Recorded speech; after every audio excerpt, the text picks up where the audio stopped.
Hello दोस्तों, आप सभी का स्वागत है बॉलीग्राज स्टूडियोज में। दोस्तों, Amazon प्राइम वीडियो पर रिलीज हुई फिल्म गहराइयाँ कुछ मेस्ड अप लोगों की कहानी है। मेस्ड अप माने वो लोग जो भीतरी तौर पर किसी चीज से परेशान हैं, जो चीज उन्हें सीधे तरीके से नहीं सोचने दे रही। इस लिहाज में वो हम सब की कहानी है, क्योंकि आज के टाइम में कौन मेस्ड अप नहीं है।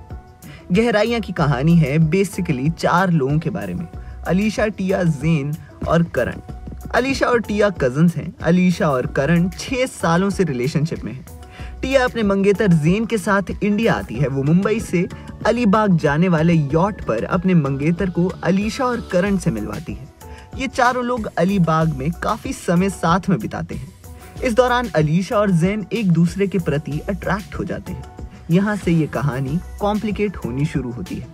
झूठ, फरेब, बिजनेस और ट्रैजिक बैक स्टोरीज की वजह से ये कॉम्प्लिकेशन बढ़ते ही चले जाते हैं, और यही चीज इनकी कहानियों को इस लायक बनाती है कि उस पर फिल्म बनाई जा सके। जब तक ये कहानी इंसानों के इर्द गिर्द घूमती है वो समझ आती रहती है, रिलेटेबल बनी रहती है, मगर कहानी में बिजनेस का दखल मामला गड़बड़ कर देता है।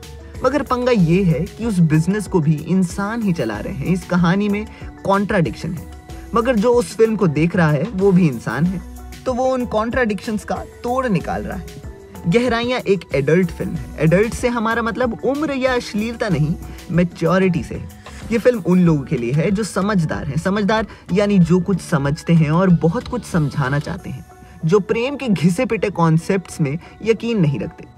जब से गहराइयाँ का ट्रेलर आया है तब से इसकी तुलना कभी अलविदा ना कहना से हो रही है, क्योंकि वो फिल्म भी तकरीबन इसी बारे में बात करती है कि आपको जिस किसी से भी प्यार है वो एक समय के बाद खत्म हो सकता है। आपको दोबारा किसी से प्यार हो सकता है। पब्लिक को तब ये कॉन्सेप्ट ज्यादा समझ नहीं आया। अब गहराइयाँ कमोबेश वही चीज करने की कोशिश करती है, मगर थोड़े डेप्थ के साथ। वो प्रेम में पड़ने, उससे निकलने और फिर से प्यार करने के पूरे प्रोसेस को समझाने की कोशिश करती है। ये क्यों होता है, कैसे होता है, इसके क्या नतीजे हो सकते हैं, टाइप के बेसिक सवाल के जवाब ढूंढने की कोशिश करती है गहराइयाँ। दिखने में बड़ी फैंसी और शो ऑफ टाइप की फिल्म लगती है, मगर ये बात उन चीजों के बारे में करती है जो दिखाई नहीं देते।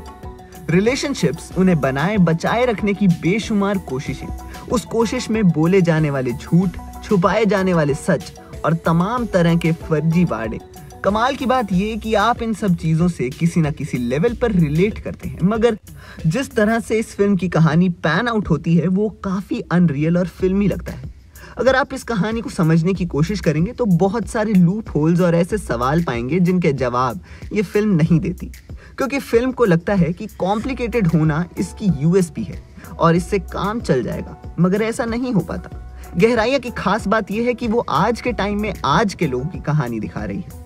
इससे ज्यादा उस फिल्म के पास कहने को कुछ नहीं है। वो हमारा दुर्भाग्य है कि हमें कॉम्प्लिकेटेड ह्यूमन नेचर के अराउंड ज्यादा फिल्में देखने को नहीं मिलती। अगर बनती भी हैं तो उसमें दीपिका पादुकोण जैसे स्टार्स नहीं होते, जिसकी वजह से वो फिल्म कम लोगों तक पहुंच पाती है। दीपिका पादुकोण ने फिल्म में अलीशा का रोल किया है। ये उनके करियर का बेस्ट परफॉर्मेंस है। फिल्म में एक सीन है जब अलीशा ज़ेन से कहती है, मैंने करण को अपने लिए छोड़ा है, तुम्हारे लिए नहीं। उसे क्लैरिटी है कि वो क्या कर रही है और क्यों कर रही है, मगर कुछ इमोशंस ऐसे होते हैं जिन पर आपका कंट्रोल नहीं होता। प्रेम उन्हीं भावों में से एक है जिससे अलीशा गुजर रही है। वो जो कुछ भी सोचती है वो सब कुछ उसके व्यवहार और बर्ताव में रिफ्लेक्ट होता है, चेहरे पर नजर आता है। सिद्धांत चतुर्वेदी सुआव और हैंडसम दिखते हैं, मगर गली बॉय के बाद से उनसे उम्मीदें बहुत बढ़ गई हैं। उनका कांटा जरा भी हिलता तो वो खलने लगता है। अनन्या पांडे हीरोइन से एक्टर में तब्दील हो रही है। ये गहराइयाँ के सेकेंड हाफ में उन्हें देखकर पता चलता है। धैर्य करवा के पास करने को ज्यादा कुछ है नहीं, प्लस उनकी अपनी कोई स्टोरी भी नहीं है। आपको उस कैरेक्टर के बारे में इतना भी नहीं पता कि आप उसके बारे में कोई राय बना सकें। फिल्म में नसीरुद्दीन शाह और रजत कपूर भी दिखाई देते हैं। फिल्म का एक सीन है जिसमें रजत कपूर का किरदार जितेश अलीशा से कहता है, get the fuck out of here, I don't want to see your face. ये किसी को कहने के लिहाज से बहुत बुरी बात है, मगर जिस तरह से ये बात कही गई वो फिल्म से मेरा सबसे पसंदीदा हिस्सा। गहराइयाँ एक वॉचेबल फिल्म है, मगर ये वो फिल्म नहीं है जो ये बनना चाहती थी। अगर आप रिलेटेबल कंटेंट देखना चाहते हैं तो इसे देखा जा सकता है, मगर इसे देखने के दौरान आपको ये चीज़ ध्यान रखनी होगी कि ये अल्टीमेटली सिनेमा है। तो आप भी हमें कमेंट बॉक्स में जरूर अपनी राय बताएं गहराइयां के बारे में और देखते रहिए हमारा चैनल बॉलीग्राज स्टूडियोज।